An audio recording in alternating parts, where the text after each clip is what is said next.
Assalamu alaikum wa rahmatullahi wa barakatuh. A follow on the discussion that I ended, where I mentioned that I would be giving you concrete examples where physically restraining a woman or a wife, or even giving her a slap, has held some precedence in certain societal contexts. And so let me say from the outset that I'm not in any way condoning violence against women, but I'm just merely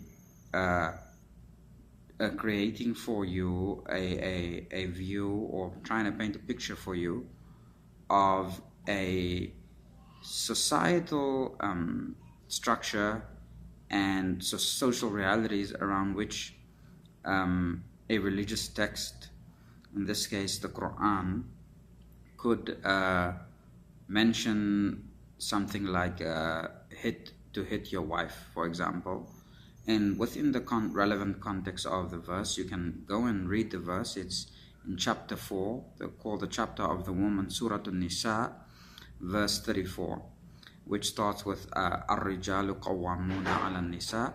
You can go and have a look at the verse. Okay, I'm not going to discuss the specific details of the verse, but I'm going to elaborate on a context in which these types of phenomena are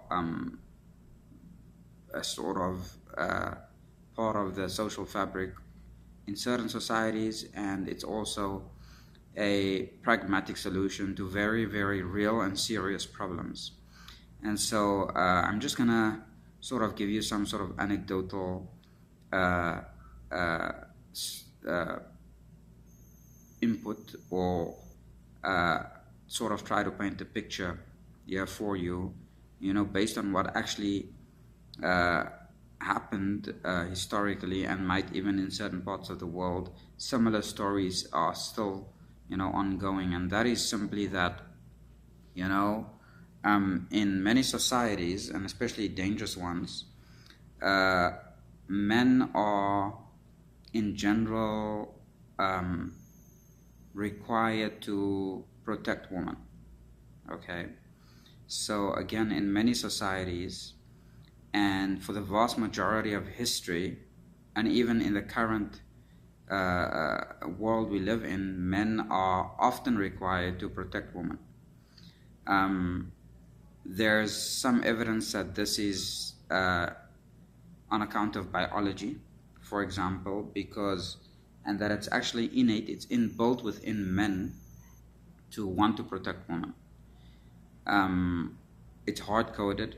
It's part of our instinct as mammals, basically, and also for the survival of the species. So women, being the carriers of the species, of the human species, are, often more important than men in terms of their needing to be protected. And so men are often sacrificed at the altar of women, and have to risk their lives to secure livelihood and protection for women. So this is, for the vast majority of human history, this is how the vast majority of societies have functioned for these past thousands of years. Okay, so this is kind of has up until very recently been the norm, and arguably in many countries, third world countries and non-Western countries, this is still the norm. And even in many Western countries, it's still the norm, although it's a lot more, it's challenged more, and it's very quickly not it's very quickly not becoming the norm, but it has up until now still by and large been the norm that men are expected to protect women, okay, expected to sacrifice themselves for women, and it's hard coded, whether it is in Eastern culture or Western culture, this idea that men have to, be chivalrous and all these kinds of things.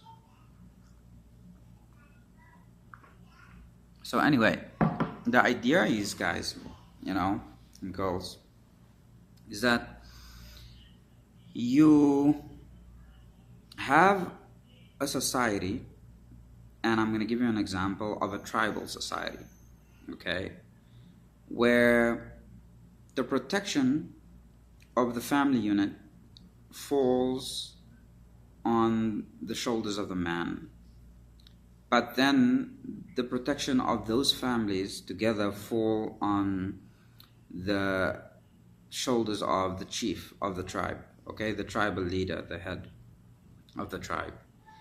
And so if anyone within this tribe, for example, leaves the tribe or wanders off alone far from the tribe, and God forbid gets attacked or killed by a member of another tribe, scenarios like that could often lead to tribal warfare.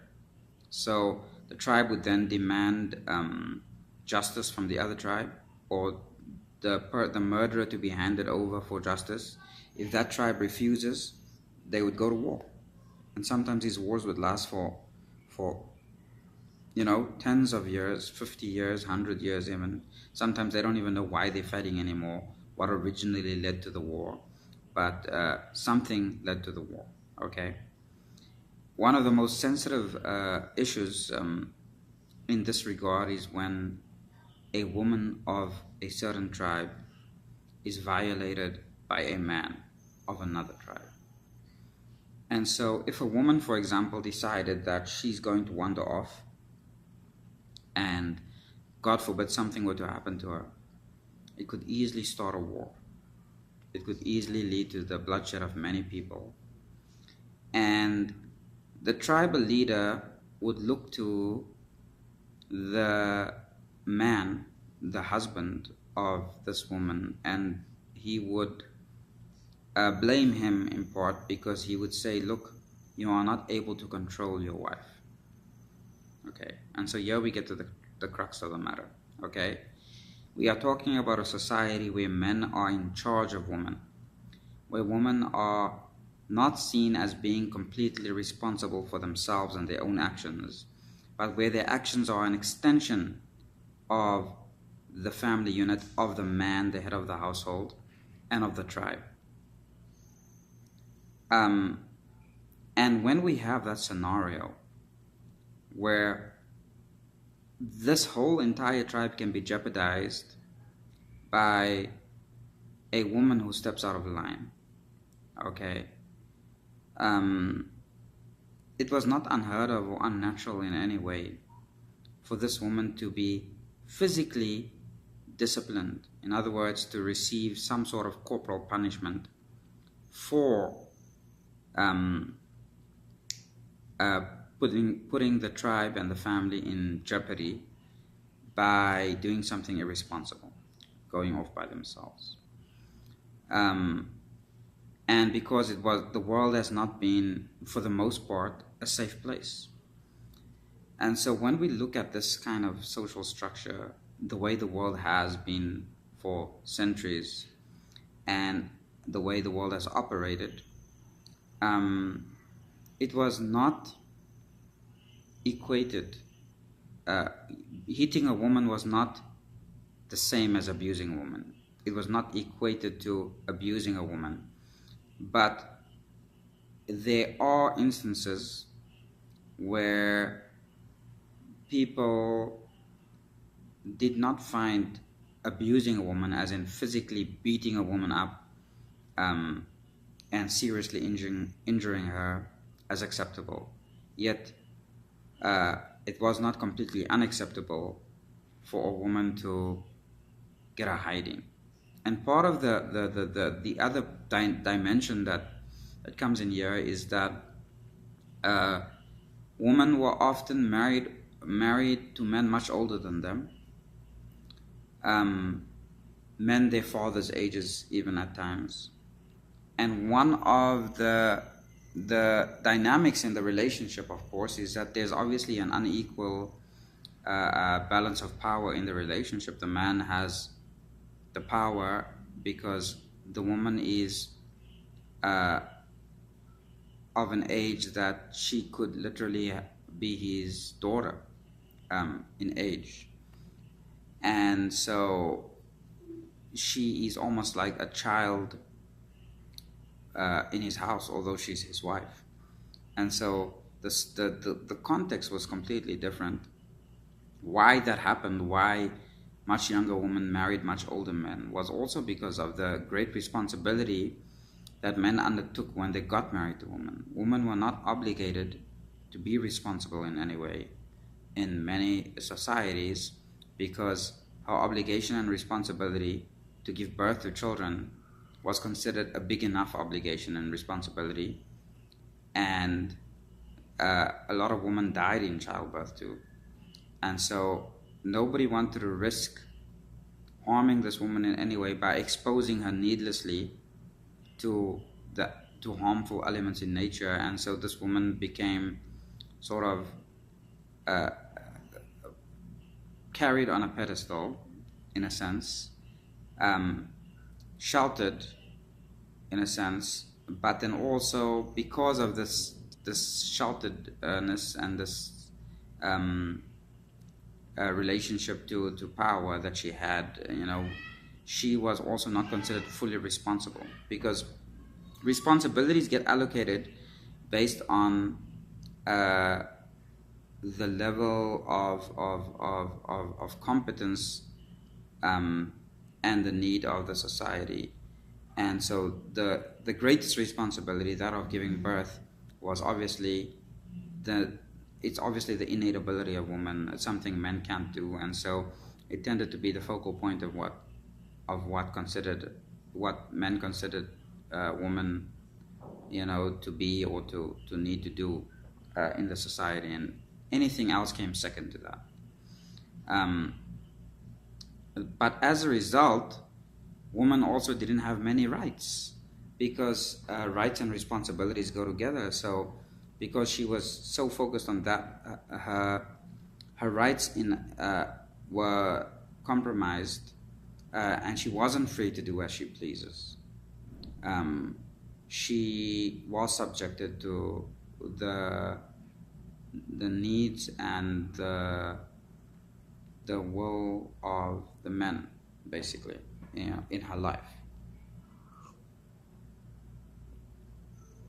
So when you look at it in that context, you can understand that a book that's 1,400 years old, that was revealed 1,400 years ago, would insist on a woman's obedience to her husband, and would insist on her complying, because the same book and the same verse insists that men are the protectors of women.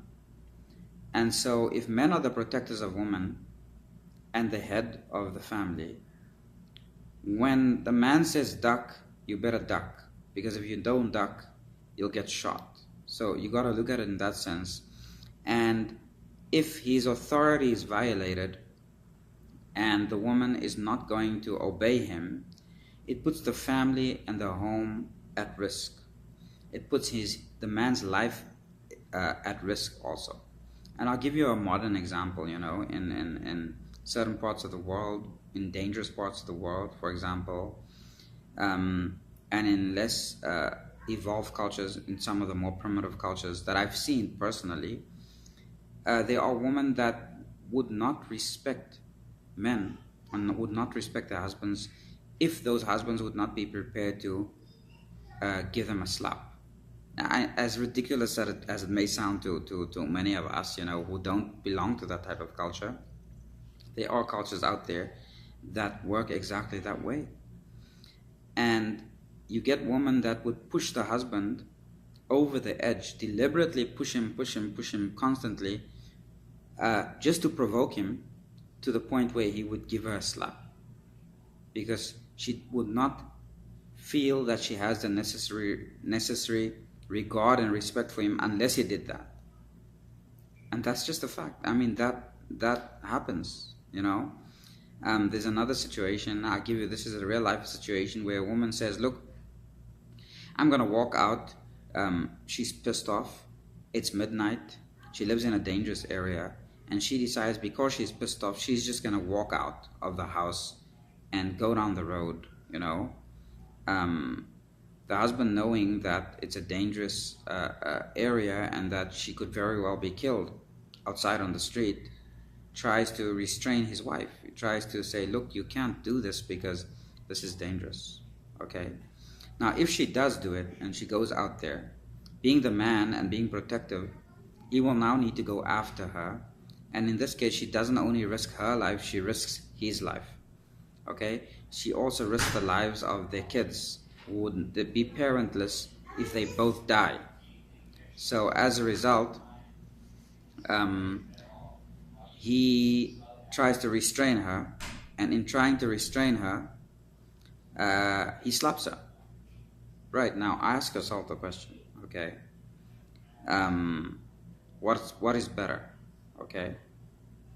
Is it better that she just goes out and gets killed, or that he tries to restrain her and in an altercation ends up slapping her?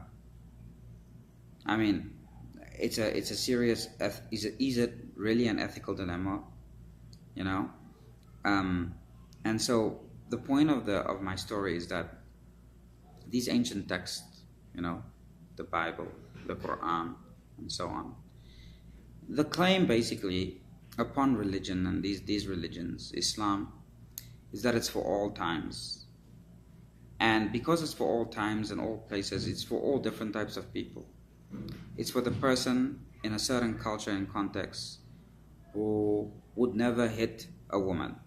Okay, like the cultural context I come from, it's considered wrong to hit a woman for obvious ethical and moral reasons. But it is also for people who live in a cultural context where the woman's safety depends on her obedience to her husband, and because her safety depends on her obedience to her husband, if she steps out of line far enough to the point where she's able to jeopardize the life of her husband and her family and herself, and she needs to be restrained, and this requires physical force, then that's what needs to be done. I mean, you would not call it violence or against a woman, for example, if someone tries to, if she's a criminal and someone tries to arrest her, and in trying to arrest her, she gets into a fist fight with a person and the person hits her back. You may not call it violence against a woman. Some women are very extremely strong, you know. So I'm afraid that we tend to look at ancient things like an ancient book like the Quran, you know, outside of a context that it more readily spoke to a tribal context, to tribal societies, to societies where the survival of women depended on their obedience to their tribe and to their husbands. And because they depended on their obedience, it meant that men were allowed to take certain disciplinary measures in the event that they disobeyed. And so that's the sum total of what I want to say. And therefore, we cannot just look from our modern Western lens and judge an entire religion. We gotta understand that life has changed dramatically for many of us. Things have become easier. Technology has facilitated a lot by way of escalating women's rights and evening out the balance of power in relationships. And so naturally, many of us would find the notion that a holy book could say you can hit your wife to be absurd.